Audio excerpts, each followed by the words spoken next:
it is the technology embedded within good instruction. So it's really hard to say, I put this device in and miracles happen. But what I will tell you is that as we were tracing it, as each of our schools went one-to-one, we had high stakes testing like everybody else.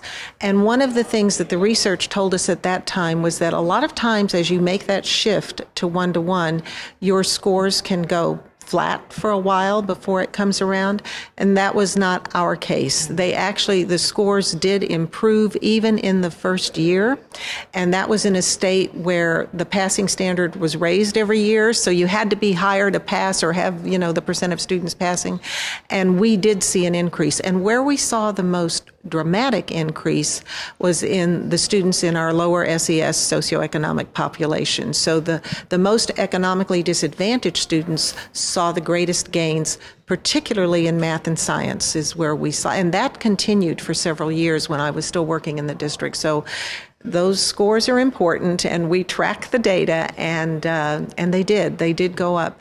The other thing that you see, if teachers are using it effectively, and that means using it, not having it as a doorstop on the side of the room, but actually using the technology. It is the native language of our students. So what you find is that they're more engaged. We do see discipline problems go down, attendance goes up. When we started our first technology integration program that I talked about earlier,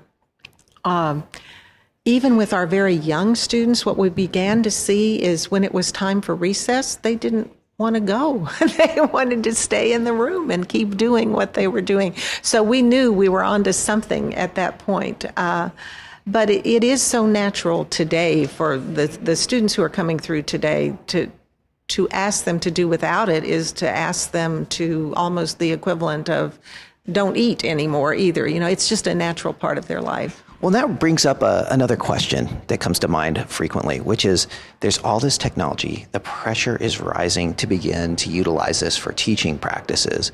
So what advice would you give for teachers that are maybe feeling a little fearful at this point that would help them to put in perspective that there's a need for some of this evolution in teaching methodologies that begin to incorporate technology?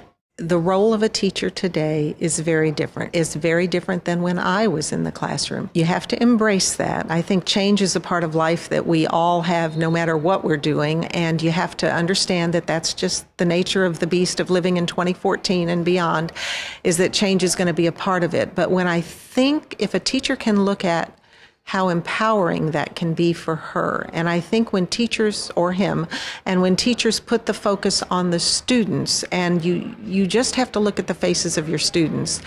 I would no more want to stand in front of a group, and I taught 8th grade, 13-year-olds. I would not want to stand in front of them and lecture to 30 boring faces more than one day. I mean, I just wouldn't want to do that. So you flip it and you look at the students and you let them be your driver along with the standards and everything that you have to meet. I think, you can make it happen. There is a lot out there, and you and I have talked about that there's so much out there. So I don't allow yourself to be overwhelmed by that. Find one or two things that work for you and work for a friend, and together work it through. Talk about it, work it through, and then grow it. And what will happen is you will find the one or two things, you'll get comfortable with that. I used to find in doing professional development with teachers that there was a certain wall, and you had to hit that wall, but once you got through it, oh, look out, and that's just part of the process. And I think that's the other thing teachers need to know. It is a process. It is in some ways like learning a foreign language, and you don't speak it fluently on the first day. But you pick up 1 word, 2 words, 3 words, and the more you're engaged and the more you use it, the more natural it begins to feel. And just give yourself that gift of time to do that.